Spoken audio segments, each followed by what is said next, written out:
Order! Order! You are an incorrigible delinquent at times. Behave yourself, man!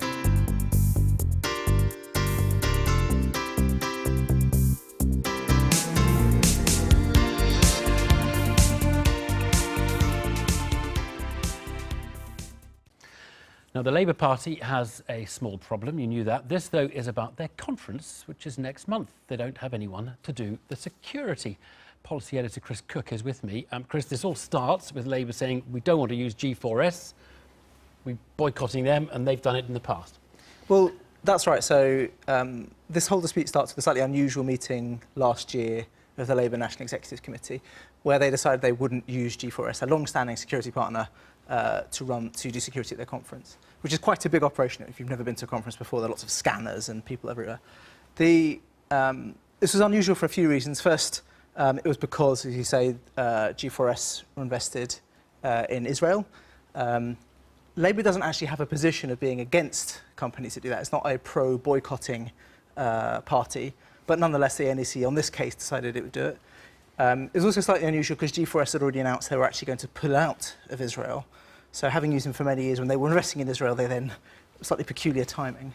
But it's left them without a partner to do the security. So they went to another company, Shosec, who were involved, unfortunately, in an industrial dispute with the GMB, who a major union within affiliated to Labour. That meant that Labour had the prospect of holding a conference with its security officers being picketed by another of its unions. And obviously, if there's one thing that defines Labour Party members, it's loyalty to the Labour movement. Right. So that wouldn't have worked. Right. So, I mean, where does that lead? So today, they need a plan C then, basically. Well, their plan C was they go back to G4S. They've done that. They've asked G4S to do it. And today, G4S have quite publicly said, no, we're not going to do it. We don't have time to do it anymore. So they have to come up with something else.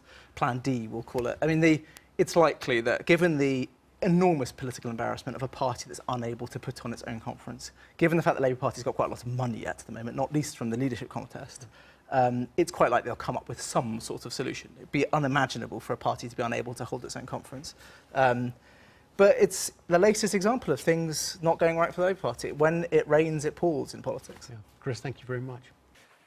And before we leave politics altogether, just time to show that neither side in the Jeremy Corbyn train seat saga bears any grudges. Mr Corbyn was back on a Virgin train today. There he is with a couple of young selfie hunters on today's London to Glasgow service, and Virgin showed there were no hard feelings on its side either, tweeting, "Welcome on board. Hope you all have a great trip to Glasgow this morning." Brings a lump to your throat, doesn't it? The power of reconciliation. I've been